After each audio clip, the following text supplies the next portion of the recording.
like, you know when you're watching a masterpiece. This is one of those shows I was like, oh my God, I'm watching something that I know that I won't be able to relive for the first time. So let me just submerge myself in this. That's actually how I felt.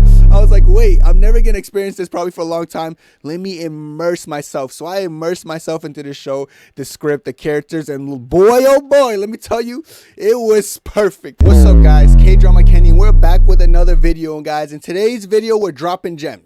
When I say we're dropping gems, I mean, I'm going to put y'all on a game. It's like, I don't like gatekeeping, and I feel like that's the worst thing to do, especially in the K-drama community, because sometimes there's amazing K-dramas. When I say amazing, I mean like peak. Like, I know if 99% of the world watches these K-dramas, they're gonna love it. But some people keep that to themselves. I don't do that, guys. In this video, I'm be putting you onto K-dramas that you probably haven't watched yet, or you heard about, and you're like, I always hear people talk about this K-drama, but I don't know. It's not wicked popular. You guys have to watch these K-dramas. The 5 K-dramas I'm going to be going through in this video, I feel like they're underrated to the point where not enough people are talking about it, considering how good the shows really were. So that's what we're going to be going through in today's video, guys. No gatekeeping, no stalling. Let's get straight into the 5 K-dramas that are so underrated, but I know that if people watch, they'll enjoy. In the number 5 spot, Dear Hongrang. Now, I really enjoy this show, and for many reasons. I like the actors. First of all, you know, I'm a fan of Lee Jae-wook. I'm a fan of Joe Boa, but this story in general was actually very well executed. I feel like it's one of those romances that like have a good plot alongside it.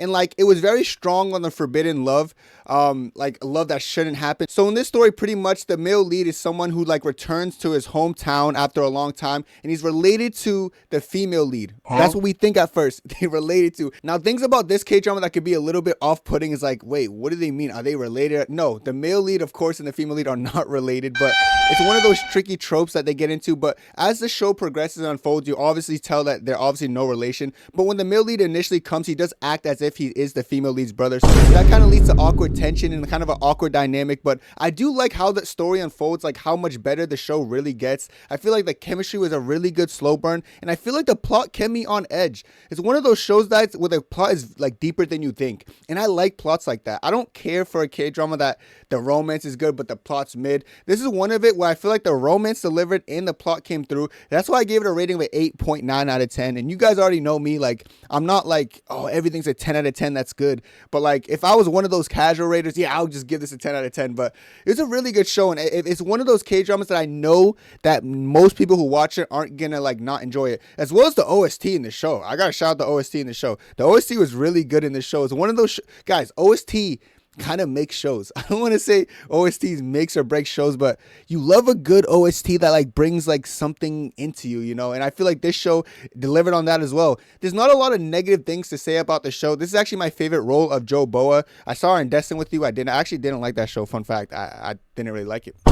Might be a hot take. I didn't really like it. This show really shows her chemistry side. The kiss scene in the show was crazy. Like, everything in this show was just really well executed, and I feel like most people who watch this aren't gonna dislike it. I will say the ending is bittersweet, you know, in a way. I don't want to say it's a sad ending because it's gonna like throw people away from it. First of all, this is my hot take of the video.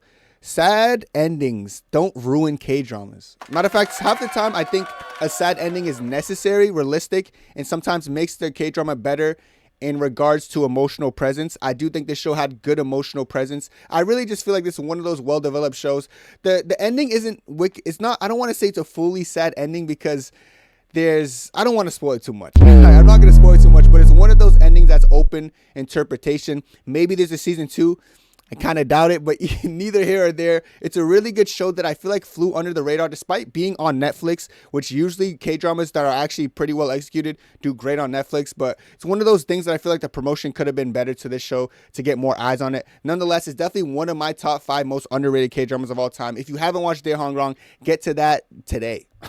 Unless you haven't watched some of the ones ahead on this list. For example, number 4, I got Price of Confessions. Now, I just finished this about 2 days ago, guys, and I was very surprised as well. I was like, how are more people not talking about Price of Confession? There's no boring episode. The plot twists are just amazing in the show, and the acting was cinema. Guys, vintage Kim Go-young. Kim Go-young is really growing to be one of my favorites. Like those actresses I just adore every time I see her on the screen. This one's a really interesting overview as well. It pretty much follows the female lead who's on the top of that picture. She's an art teacher, and she gets accused of RIPing or murdering her husband. Okay, she gets accused of that, and I'm not gonna say like there's a lot of plot twists. I don't want to ruin like who the culprit was and all that, but I feel like this show did a really good job. I always love like a murder mystery kind of thing, and this show delivered in that very well, in my opinion. But pretty much when she's in prison, Kim Go-yeon's character, known as Mo Yeon in the show, she gives her a deal pretty much saying she'll take the fall for killing her husband in exchange that the female lead goes out back into the real world and kills someone that Kim Go-yeon's character has been fiending to kill. So it's one of those shows that I feel like it has a crazy deal, a crazy plot, and the characters are really good in this show. Like I said, you can write a great script, but when it comes to actors performing, these actors and actresses in this show, they perform very well. Every single character in the show had a great performance. It was one of those shows that after I watched, I was like, damn, like no one else is talking about this. I made my rating and review. I dropped that on my TikTok and my Instagram reels, and like I was surprised about how much people didn't watch it. I was like, dude, this is one of those 2025 drops that you might have missed because they had a lot of other shows going on towards the end of the year. I know Dynamite Kiss, The Manipulated, all these other shows. So this one kind of flew under the radar because it was like a very stacked December of 2025. But I'm telling you right now, this is probably the best show of that last interval of the year. So if you haven't, go back and watch Price of Confessions. I give it a 9.1 out of 10. I think it was a really good show. As far as like the plot twist, not much to improve on in the show. The acting was really good. I just really feel like it's one of those shows that I know 90% of the world be like, yo, that show is amazing, you know. And shows like this have no boring episodes. It appeals to every single demographic. I feel like for like the watchers, the older watchers are gonna love this one. The younger watchers, if you're in high school, it doesn't matter. It has no boring episodes, so it keeps you on edge, and it's one of those shows that you're gonna binge.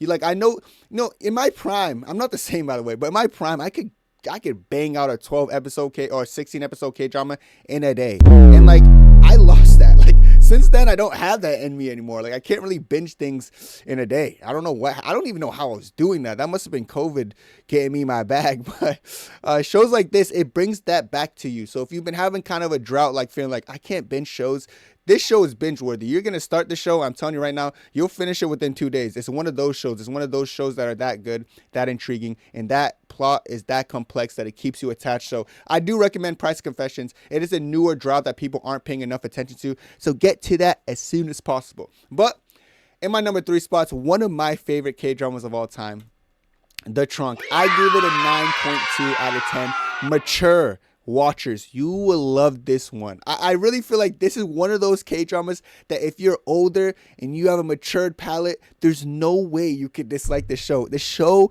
chemistry, dude, the slow burn in this show is gonna get you, and it's gonna get you good. You will love every second of this. I recommend this like my life's on the line. I really think mature watchers are gonna like this because it's slow burn done right, guys. Like the thing about slow burn, I've seen slow burn done wrong a lot of times. And that's pretty much when it's like really slow burn, like they're hinting at they like each other. And then when the moment comes to like have their first intimate scene, it's just like a fish kiss. Oh, I'm not even getting my fish kiss rant again. But you guys get how you guys know I don't like when they have the eyes wide open, lips connecting. I hate, that's like the worst way to execute a slow burn. Ways like this, like the kissing scenes in this one, I don't want to do too much. I don't want to say too much, but just know Gong Yoo. One thing about Gong Yoo is going to deliver in his kiss scenes, as well as So Hun Jin. Like, she's always like that in her kiss scenes. So when they collided in this show, it was a masterpiece. I really feel like there's no way you could dislike the show if you're fond of shows that are heavy on chemistry. If you don't like chemistry in K-dramas, you probably won't care too much about this. Or if you're not fond of slow burn, you might find yourself being like, well, it was kind of boring to me outside the chemistry. But I actually think the plot was good. It involved a manipulative ex, really manipulative ex, who was very annoying. And it was almost like she was so toxic to the male lead. Gong Yoo really killed his role. Like, he played that like almost puppy dog-esque male lead who's kind of stern in a way, and then like his manipulative ex-wife was so unbearable. Then this female lead over here, So Hun Jin, she killed the role, like being very comforting and just almost stern and stoic in a way. This is just like, I'm telling you, man, if you have a mature palate and you're a little bit older, I'm 23, but if you're like just in your 20s or like maybe even 18 to above, I really feel like you'll watch a show and you'll really be like, all right, that show is solid. You know, maybe high schoolers might get bored quick with this one, but if you're just like older, mature, there's no way, in my opinion, you won't enjoy this show. This show is amazing. I do recommend The Trunk, and it's one of my favorites. Like, every time I think of one of my favorite shows, I think of The Trunk. You know, one of my higher rated shows. Any show I give a 9 or above, just know the show is really good to me. And this is one of those shows, guys. I really have nothing negative to say about the show. There could be some parts that are a little bit slow in the show, I guess, but it's just slow burn done right. And I'm telling you right now, there's no way you can't enjoy The Trunk if you watch it. So watch this as soon as possible. One of my highest recommended shows, which is why in my top 3. But in the last 2 spots, I got 2 very stacked shows. In the number 2 spot, our movie rating 10 out of 10. Yes, this is one of my perfect rated K-dramas, because I do think this was a perfect K-drama. This was the perfect melodrama. I don't think I could ever watch a melodrama better than this. It had like a calming vibe. Like, I remember just feeling like so like, ooh, like, you know, when you're watching a masterpiece. This is one of those shows I was like, oh my God, I'm watching something that I know that I won't be able to relive for the first time. So let me just submerge myself in this. That's actually how I felt. I was like, wait, I'm never going to experience this probably for a long time. Let me immerse myself. So I immersed myself into the show, the script, the characters, and boy, oh boy, let me tell you, it was perfect. It was a perfect K-drama, which is why it gets my rare perfect score, guys. I thought the acting was superb. Nam Koo Min's always going to kill every one of his roles, you know, and same with Jung Hyo Bin. Just a really good cast, really good acting. Side characters are really strong to me. Oh my God, this show was so good. I loved how simple it was. I loved how calming it was. I loved how like heartfelt it was. The emotional presence was through the roof in the show. It was just a really great, it was a really, I want to say, perfectly executed show. I have nothing negative to say about the show. You know, it's one of those shows that you can't critique. I'm really convinced that it's I don't know how people can't like it. I really don't. I've talked to people who said like, oh, it's a little bit more lackluster. I'm like, bro, what?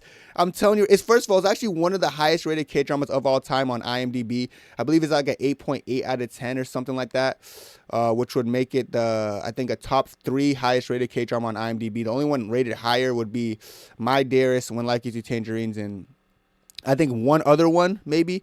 I think Twinkling Watermelon is actually rated 8.9. So it might be that as well, but it's one of those. It's one of the highest rated K-dramas of all time on IMDb. But not a lot of people are watching this. This has a lot to do with people saying it wasn't promoted right. It is only available on Hulu and Disney Plus, I believe, which is also why maybe a lot of people don't watch it, because a lot of people usually watch Netflix-based shows, and this is just not on Netflix. But it's one of those shows that I would recommend getting a Disney Plus Hulu subscription just to watch it. I'll be like, it's that good that you should probably spend money to watch. Also, Disney Plus and Hulu has like other like amazing shows as well, specifically thrillers. So you should definitely get that subscription in general. But to watch this, you're not gonna, trust me, you're not gonna regret it. You're gonna thank me after. I actually got, this is one of the shows that I get the most thank you DMs for. Like sometimes on my Instagram or TikTok, I'll get occasional DMs and it'll be like long paragraphs and people are like, thank you, Kenny, so much for putting me onto the show. And I love those messages because I'm like, oh my God, they get it. You know, they get it. And